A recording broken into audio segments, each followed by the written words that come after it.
September is over. We are done with another month. So, of course, I'm back with another end of the month video, what I completed in the last month. And I have to say, September is pretty good. I think I finished, if not the same or more than I did in August. And I even cleared off one drama off my watch list that should have been done months ago. I still have a couple on there that I'd planned to finish by the end of the year, and it should have been done months ago, but overall, I'm happy with what I completed in September. Let's talk about it. Let's talk about everything that I completed. If you are new here, this is just a video where I talk about all the Asian dramas I completed in the last month and my ratings and if I would recommend them to you or not. And let me tell you, September, it's all over the place. Some I really loved and I would totally recommend. Others, I would say, don't even try. Don't even try them and take them off your plan to watch list. All right, so the first one we're going to talk about is a J drama. It is a couple years old. I think it came out in 2023 or so. That is Our Dining Table. I watched this on YouTube. The reason why I finished this in September is because I started it in September because I just wanted a J drama on my watch list.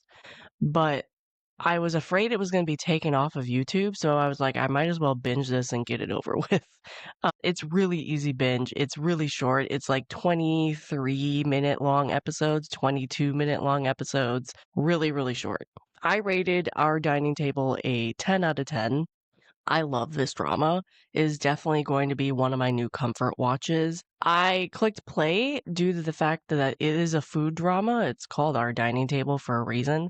It's a food drama, but I stayed because of the main two leads relationship. If you don't know what Our Dining Table is about, it's a Japanese drama. It's about Yukata, who is your average salaryman, business worker person. He goes to work, he comes home, he goes to work, he comes home. And one day he meets Minoru and his younger brother, Take, and they eventually invite him over to their house to eat a meal. And that just becomes his weekend, Yutaka's weekend. And he maybe cook for them, they maybe cook for him. And then all through these meals and him hanging out at their house, he and Minoru, the older brother, get closer, start a relationship, and then talk through some trauma that they both have been dealing with in their lives. And it's all around this dining table at this guy's, Minoru's house. The leads are adorable together. They're like in their late 20s, maybe mid 20s, and then the younger brother is in elementary school. And then there's the father, Minoru's father as well, who's around. Yutaka and Minoru are adorable together. Their relationship really progresses at a nice pace. It's not too rushed, but also doesn't seem like it lags anyway. The kid is adorable, the elementary school kid. I just loved all the touching moments and the quiet conversations, and it's a comfort watch. It is definitely a comfort watch. It has great acting. It didn't have a ton of angst, which is why I liked it so much. Like, there were some miscommunication and some misunderstandings, but it got resolved quite quickly. Overall, I think the communication was pretty good.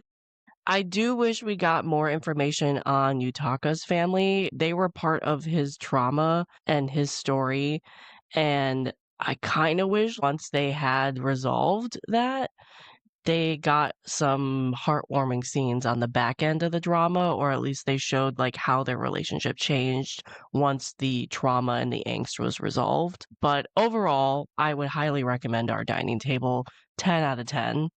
And then also I watched the special episode for Our Dining Table. So Our Dining Table is 10 episodes, and then they have an extra episode that's the same length, like 22 minutes long. And you can also watch it on YouTube, pretty much in the same playlist that I found.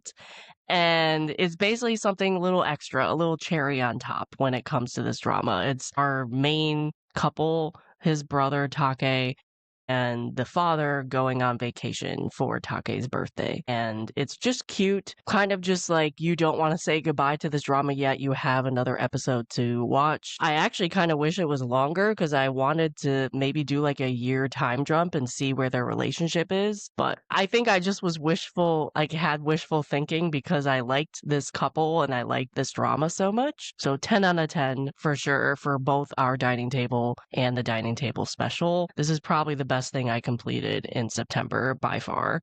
Next thing I finished was a Korean documentary on Netflix called The Echoes of Survivors Inside Korea's Tragedy. This is the second Korean documentary that Netflix has put out. The first one is In the Name of God, A Holy Betrayal. That one's pretty good. I would recommend it. It's all about cults and religious organizations in Korea. And it's really interesting. The Echoes of Survivors talks about the cults because they have a follow-up case on that, but also talks about different crimes, survivors of a lot of different crimes. And the reason why it's called the Echoes of Survivor is they actually bring in the survivors and they discuss the crime. They relay what they went through. They answer some questions from the production team. They interview them, basically, interview these survivors of these various crimes and incidents. Definitely heartbreaking. It is not an easy watch. The people they're interviewing, they obviously got emotional as they talked about it. Plus, you have video, you have testimony, you have pictures. It's not an easy watch. If you are not a fan of documentaries or crime documentaries, I would not recommend this. Because also the crimes they're talking about are horrific. They're horrible. They're horrible, horrible crimes. So it's definitely a hard watch, just FYI. All the trigger warnings, because you have everything from SA to unaliving to horrible crimes, all the trigger warnings. I rated this a 9 out of 10. The one thing I will say of why I downrated it a bit, I think the production company went a little too far in this because they had the survivors interviewing in sets that were like the environments that they dealt with these crime with, they survived in. So for example, this one story, and I'm not going to remember the crime that they called it, but it was about like an orphanage slash home that people could go to. And they actually built the set of their barracks, like their sleeping quarters, and had the interviewees sitting in that room being interviewed about what they went through. And then to add fuel to the fire with that, they also had some of them dress in the uniform that they had to wear while they lived there. And I just think the production company went a little too far with that. Maybe the sets would have been okay, but the add-on wearing what you might have been wearing when you were living this horrible incident in your life, I thought that was a little too far. The sets were enough. So I did not like the choice of the production. They could have done like a generic set and done the interview. They didn't have to put on a show and build up these sets and had them put on costumes and things like that. I mean, what they were talking about was horrific enough and probably very hard for them to do. So I downrated it for that because I felt it was unnecessary. But overall, it was a well-made documentary, had interesting subject matters. So if you're a crime documentary person, I would highly recommend both the Echoes of Survivors one and the In the Name of God one that is on Netflix. Again, I rated the documentary 9 out of 10. Next up, I'm going to talk about a short Thai drama that you can watch on Netflix. This is season 2 of Enigma called Enigma Black Stage. I watched season 1. I enjoyed it quite a lot, so I checked in on season 2 as well, and this was good. This did not disappoint. I think the story and the lore was just as good as season 1. It didn't lack. It was interesting. It pulled me in. The acting was great. I didn't find season 2 as scary as season 1, but it was still spooky, so this would be a good watch for October for sure. But also, if horror is not your genre, you probably will find this more scary than I do. I wouldn't say I'm a huge watcher of horror, but I can handle some horror, especially this type of horror, I guess. It is a good option for Halloween, though. If you want to watch this in October, I would highly recommend season 1 and season 2 of Enigma. If you have not watched season 1, though, and for some reason wanted to just check out this one, I would recommend you go and watch season 1. It's on YouTube, as far as I'm aware. You don't necessarily have to watch season 1. The story is not really connected except for some of the characters, one character in particular. but it would give you good context, especially on what that character is about. I do think the chemistry between the leads was better in season 1, but it was still good in season 2. It definitely ended on a cliffhanger. You do need a season 3. Hopefully they make a season 3 eventually. But I rated Enigma a 9 out of 10. Korean drama Good Boy is the next one I'm going to be talking about, and I finally got this off my watch list. I should have completed this at least 2 months ago. I watched this on Amazon Prime, and I rated it a 9 out of 10. I like this more than I thought I would. It's hilarious. I really was worried I was not going to like the comedy. I was laughing so hard. So hard. Park Bo-gum's acting is brilliant as always. I loved the villain. The villain was cold and calculating and just ruthless. He was ruthless. It paid off. He was a very good villain. I will say it could have trimmed down some episodes. It was 16 episodes and then had some fluff in it too. I think they could have made it at least 14 episodes, if not 12, and it still would have been great because the episodes were long. First episode is an hour and a half, but all the other episodes are like an hour, hour 10. I would say once you get past episode 1, it's fine. I almost dropped this bit because episode 1 was an hour and a half, and I was like, I can't watch a show that's an hour and a half long every episode. Luckily, all the other episodes were not that long. That helped a lot. But even with that length of episode, they could have trimmed off some stuff. If you are going into this thinking it's just going to be a comedy like I did, you would be wrong. The Kdrama here is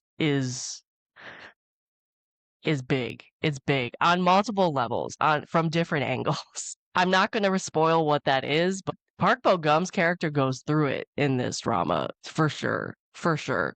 It also was a specific trauma storyline was not resolved how I wanted it to be. It was resolved. It wasn't like it was a sad ending or anything like that, but I wanted it to be resolved differently. So that's a down rate for me. People might get mad that this potentially could have a season 2. It wasn't a cliffhanger or anything like that, but if they wanted to, they could make a season 2 of this. Love the found family. You got found family from the Olympians group to the cop unit, other cops coming into the unit. Even among the villains, there was some found family. Found family is a great trope in this. And I also just gotta ask, where has Lee Sang-yi been in my life? He was a standout in this drama for me. I want him to have more leads. I've seen him in other dramas. I don't understand why he affected me so much with Good Boy, but he did. Great actor in this drama.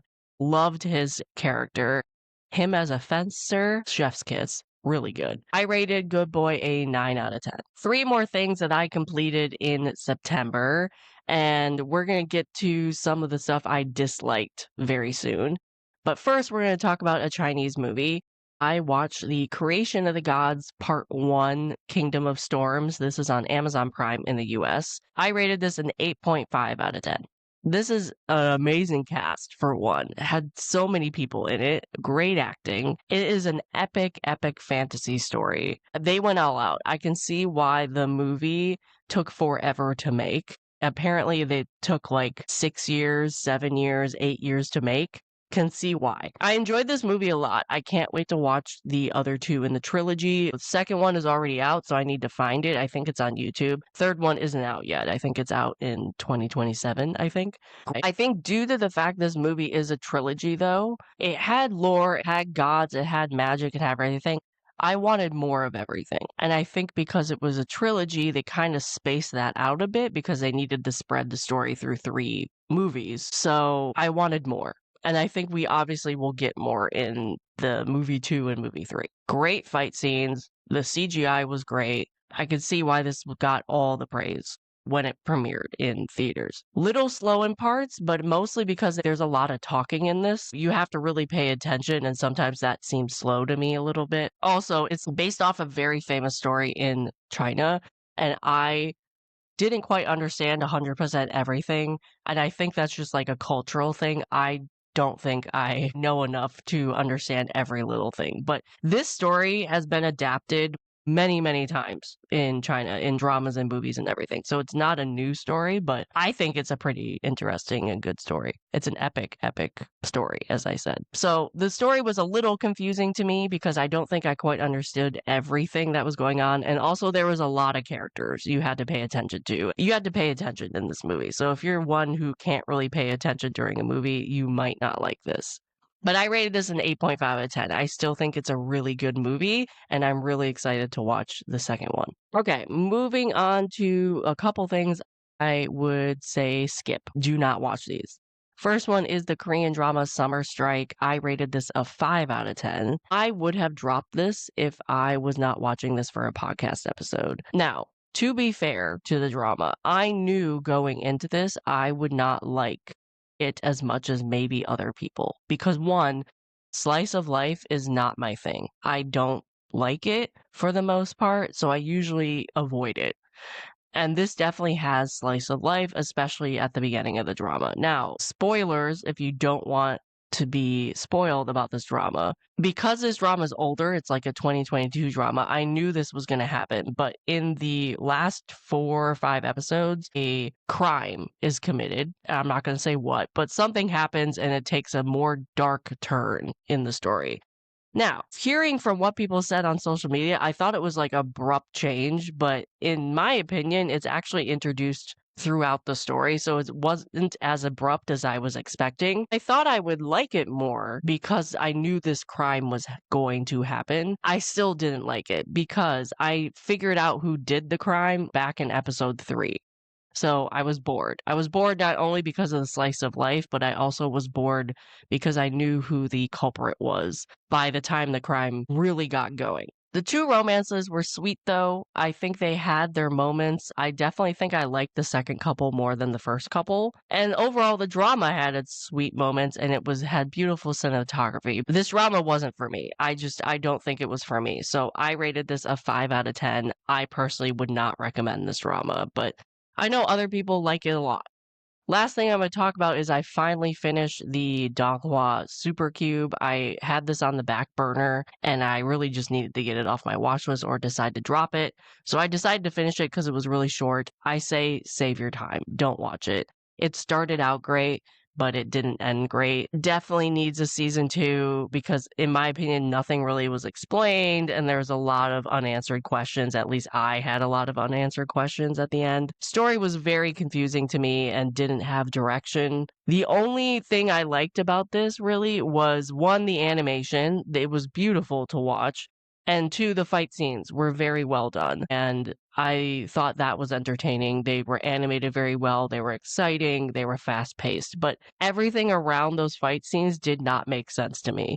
They had characters that I was like, who are these people? And then I also couldn't really keep the leads straight. Who was this story actually about? And that didn't really answer anything. Everything else was meh to me. It can be skipped. You don't have to watch this. That is a 5 out of 10 for me for Super Cube. And that is everything I watched. That is everything I watched in September. As you can see, there's a lot of variety of what I watched, what I liked, what I would recommend, what I don't recommend. Hopefully, the end of the year, I can clear off my watch list and start with a clean slate and maybe add some new things, but we'll have to wait and see. There's 2 dramas and a show that I really want to finish by the end of the year. So that's the goal. But there's other things I want to watch in between that. We'll see. We'll see what happens. Let me know in the comments what you have been watching, what you completed, if you liked anything that I talked about, or if you're interested in starting anything I talked about. Please comment below. I love talking dramas with you guys. Let me know what you're watching and subscribe if you have not subscribed. We talk about dramas. We talk about anime. We talk about reality shows. We talk about everything here. So if you are a lover of dramas and anime and reality TV, subscribe. But let me know what you're watching in the comments and talk to you later.